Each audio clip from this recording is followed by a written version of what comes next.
एक फौजी, एक धावक, एक जो देश के लिए युद्ध लड़ना चाहता था, सन 62 और सन 65 की, जिसके अंदर देशभक्ति की भावना परिपूर्ण थी। ऐसा आदमी कैसे डकैत बना, आज हम उस शख्स के बारे में जानेंगे।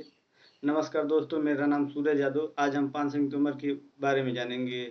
पान सिंह तोमर का जन्म 1 जनवरी 1932 ईस्वी को मध्य प्रदेश के मुरैना जिले के बिंडौसा ग्राम में हुआ था। बचपन में जब लड़के खेला करते थे तो उस समय ये तेज दौड़ते थे। जब धीरे धीरे बचपन बीता तो 17 साल की उम्र में 1949 में फौज ज्वाइन कर लेते हैं। फौज की नौकरी करते करते जब ये भोजन करने जाया करते थे तो उनको भोजन में वो भरपेट नहीं मिलता था। बाकी सब भरपेट खा लेते थे, इनको नहीं, इनको घट जाता था, क्योंकि ये बहुत हट्टे कट्टे और बहुत मेहनत करते थे। सामान्य कोटा वाले फौजियों के लिए खुराक निश्चित थी, और जब ये और मांगते थे बावर्ची से, तो बावर्ची ने कहा कि तुम स्पोर्ट कोटा ज्वाइन कर लो, स्पोर्ट कोटा में भरपेट खाना मिलता है। तो यह बात सुनकर पान सिंह तोमर ने फौज में स्पोर्ट कोटा ज्वाइन कर लिया। स्पोर्ट कोटा जब ज्वाइन किए तो वो उसमें स्पोर्ट कोटा में दौड़ की प्रतियोगिताएं होती थी, और इन्होंने दौड़ की प्रतियोगिता में भाग लेना शुरू कर दिया। पहली बार जब दौड़ की प्रतियोगिता में भाग लिया तो ये नंबर 1 आ गए हैं। जब कोच की इन पे नज़र पड़ी तो कोच ने इनको स्टीपल चेज की तैयारी करने के लिए सेलेक्ट कर लिया। सन 1950 से 1960 के बीच में इन्होंने 7 बार गोल्ड मेडल जीता राष्ट्रीय बाधा दौड़ में, जिसे इंग्लिश में स्टीपल चेज बोलते हैं। और 1952 में ये भारत को जापान में रिप्रेजेंट किए हैं दौड़ दौड़ में। उस समय इनको गोल्ड मेडल का दावेदार इन्हीं को माना जाता था, लेकिन अनफॉर्चुनेटली ये गोल्ड मेडल भारत को नहीं दिला पाए हैं। ये नंगे पर तैयारी किए थे। जब इनको दौड़ने के लिए बुलाया गया तो इनको शूज दे दिए गए हैं, जिससे थोड़ा डिसमिस हो गए। पूरी तैयारी ये नंगे पैर किए थे। यही कारण माना जाता है कि इसमें गोल्ड मेडल नहीं दिला पाए हैं। धीरे धीरे जब समय बीता तो ये 1958 में 3000 मीटर की रेस 9 मिनट 12 सेकंड में इन्होंने वर्ल्ड रिकॉर्ड बना लिया। 3000 मीटर लंबी दूरी को इन्होंने 9 मिनट 12 सेकंड में ही तय कर लिया। ये अपने ही रिकॉर्ड को आगे चलकर 1964 में इन्होंने ब्रेक कर दिया। 9 मिनट 4 सेकंड में पुराने वाले रिकॉर्ड को इन्होंने अपने रिकॉर्ड को ध्वस्त कर दिया। कहा जाता है कि 1 दशक तक इस रिकॉर्ड को कोई तोड़ नहीं पाया था। ये 2 बार विश्व वर्ल्ड रिकॉर्ड होल्डर बने दौड़ में। फ्लाइंग सिख कहे जाने वाले मिल्खा सिंह भी इनकी तारीफ करते थे, और ये इन्हीं के कंटेम्परेरी में थे। और बहुत बार मिल्खा सिंह के साथ इन्होंने विदेश की यात्रा भी करी। जब धीरे धीरे समय बीत रहा था, जब इनका कैरियर अच्छे पे था, तो इनको घर पर कुछ जमीनी विवाद चल रहे थे। इनके चाचा और इनके जो भाई थे, ये इनके पास, इनकी पूरी फैमिली के पास, चाचा और इनकी 2.5 बीघा जमीन था, जिसमें 1.25 बीघा इनका और 1.25 बीघा इनके चाचा का था। चाचा ने जमीन गांव के दबंग बाबू सिंह और जेंडल सिंह को दे दिया था पैसों की जरूरत के कारण। और जब पैसे देने गए तो जेंडल सिंह, बाबू सिंह पैसे लेने से मना कर दिया, वो जमीन को ऐंठना चाहता था। धीरे धीरे जब ऐसे विवाद बढ़ने लगे तो पान सिंह तोमर खेती करने के इरादे से 1979 को फौज की नौकरी छोड़ देते हैं और घर चले जाते हैं। और घर आकर इन्होंने गांव के बड़े बुजुर्गों की पंचायत बुलाई। गांव के बड़े बुजुर्ग आते हैं और फैसला सुनाते हैं कि बाबू सिंह और जेंडल सिंह इनकी जमीन वापस कर दे, इसके बदले पान सिंह और इनके चाचा पूरे पैसे बाबू सिंह को लौटा दें। लेकिन बाबू सिंह के फैसलों को मानता नहीं है, वो आनाकानी करता है, जमीन को हड़पना चाहता था एक तरह से। तब पान सिंह तोमर पुलिस के पास गए। पुलिस ने भी इस मामले में कोई कड़ी कार्रवाई नहीं करी। बाब पान सिंह तोमर ने अपने गोल्ड मेडल दिखाए, अपनी उपलब्धियां दिखाई, फिर भी पुलिस वाले माने नहीं और इनको डिसरिस्पेक्ट करके वहां से भेज दिया। बाबू सिंह जब घर आए तो थोड़ी सी बाबू सिंह और पान सिंह के बेटे के बीच में थोड़ी बहस हो गई थी, जिससे बाबू सिंह के साथी और बाबू सिंह मिलकर इनके बेटे को पीट देते हैं। पान सिंह वहाँ के डीएम को बुलवाते हैं और डीएम गांव आते हैं, वही फैसला सुनाते हैं जो पुरानी पंचायत ने फैसला सुनाया था। फिर भी बाबू सिंह ये फैसले मानता नहीं है, दबंगई करता है। वो पहले से वो दबंग थे, लोग दबंगई करता है।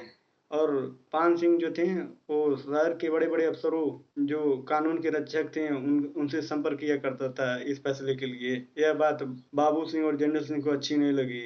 एक दिन बाबू सिंह अपने कुछ साथियों के साथ पान सिंह तोमर के घर में घुस जाते हैं पान सिंह को मारने के इरादे से, लेकिन वहां पर इनकी बूढ़ी माँ थी, बाकी कोई नहीं था। और गुस्साई भीड़ ने पान सिंह मिलता नहीं है। इसी गुस्से में पान सिंह तोमर की माँ को बंदूक के बेट से मार कर अधमरा कर देते हैं। जब पान सिंह तोमर रात को घर आते हैं, अपनी माँ की ऐसी स्थिति देखकर आग बबूला हो जाते हैं। इनकी माँ टूटे हुए लफ्जों में बोली कि तुम पैदा होते मर क्यों नहीं गया, अपनी शक्ल मत दिखाना जब तक तू मेरा बदला नहीं ले लेगा। पान सिंह गुस्से में थे, अपने परिवार के कुछ सदस्यों के साथ बंदूक उठाते हैं और अगली सुबह सूरज उगने से पहले ही बाबू सिंह को गोली मार कर उड़ा देते हैं। और कुछ समय बाद वे जनरल सिंह को भी खोज कर मार देते हैं। जब कुछ दिन बीत जाता है तो बाबू सिंह के रिश्तेदार लायक सिंह और हवलदार सिंह को भी खेत में गोली मार के उड़ा देते हैं, जिससे वहाँ की पुलिस इनके पीछे पड़ जाती है और ये चंबल के बीहड़ का रुख कर लेते हैं अपने परिवार वालों के कुछ सदस्यों के साथ। बीहड़ में जाते हैं। बीहड़ में कुछ इन्हीं की जैसे मिल जाते हैं। बीहड़ में जो समाज द्वारा और प्रशासन द्वारा सताए हुए नक्सलियों की तरह रहने वाले लोग इनको मिल जाते हैं और ये अपना एक गुट बना लेते हैं। धीरे धीरे अपना गुट बनाकर 1 साल के भीतर ही इनके गुट में 40 से ज़्यादा सदस्य हो जाते हैं और ये अपने गैंग के साथ डकैती, लूटपाट का आदि कामों का अंजाम दिया करते थे। ये इनकी गैंग इतनी खतरनाक थी, ये अपने गैंग को फौज वाली ट्रेनिंग दिए थे, क्योंकि ये फौज में पहले से ही थे और जो ट्रेनिंग पाए थे, जो इनका एक्सपीरियंस सारा ये गैंग को दे दिए हैं। इनकी इनकी गैंग का खौफ इतना तगड़ा था कि आसपास के पुलिस वाले और आसपास के जो उनके समकालीन डकैत थे वे सब डरते थे इनके सामना करने से। और बिगड़ में रहने वाले जो डकैत रहते थे, बिगड़ में खाने पीने की वस्तु की कमी थी और वे डकैत आसपास के गांव में डेरा डालकर वहाँ के रसूखदारों से खाना खिलवाने के आग्रह करते थे, खाना खाते थे और फिर बिहड़ में चले जाते थे। जब पुलिस पकड़ने की आशंका थी तो बिहड़ में चले जाते थे। ऐसे ही पान सिंह की गैंग भी करती थी। जब खाने आने की कमी पड़ती थी तो आसपास के गांव में डेरा डालती थी। एक दिन ऐसे ही खाने के इरादे से पान सिंह और उनकी गैंग भिंड जिले के एक गुर्जर के घर जाती है और वह खाना बनवाने के लिए आग्रह करते हैं।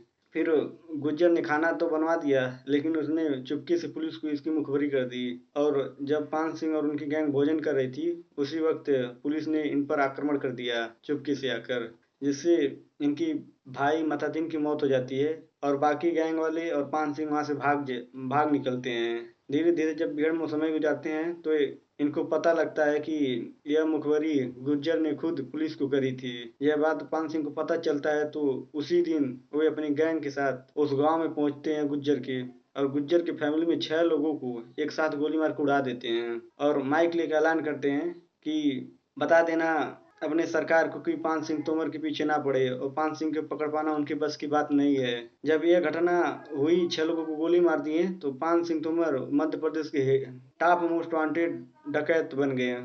वो नंबर 1 पे आ गए हैं। तो उस समय मध्य प्रदेश के मुख्यमंत्री अर्जुन सिंह थे।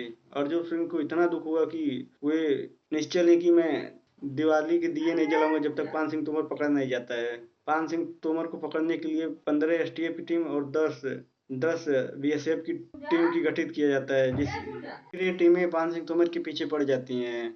इस टीम का नेतृत्व डीएसपी रमन सिंह और एसएसपी एमपी सिंह कर रहते हैं। रमन सिंह पूरे आसपास के गांव में जाकर लोगों को नौकरी देने का लालच दिए कि जो भी पान सिंह की मुखबरी करेगा उसके एक सरकारी नौकरी दिलाई जाएगी, जिससे लोग पान सिंह तोमर की मुखबरी करने के लिए आगे आए। ये एक दिन अचानक 1981 की बात है कि पान सिंह तोमर एक गांव में रुका हुआ था। उस समय मध्य प्रदेश के भिंड जिले के रठियापुर गांव में रुका हुआ था। उस समय पुलिस को मुखबरी की रही है। फिर पुलिस 10,000 सैनिकों के साथ उस गांव में घेर लेती है। घेरने के बाद मुठभेड़ होता है। 13 घंटे मुठभेड़ चलते हैं। चुपके चुपके 13 घंटे मुठभेड़ चलते हैं। उस मुठभेड़ में पान सिंह मारा जाता है। फिर इस तरह पान सिंह का अंत हुआ। इस कहानी का सुनाने का उद्देश्य लोगों के अंदर जागरूकता फैलाने का है कि अगर प्रशासन समय से कार्रवाई नहीं करे तो एक आदमी मुजरिम बन जाता है, डकैत बन जाता है। और जो पान सिंह तोमर ने रास्ता अपनाया वो भी सही नहीं था।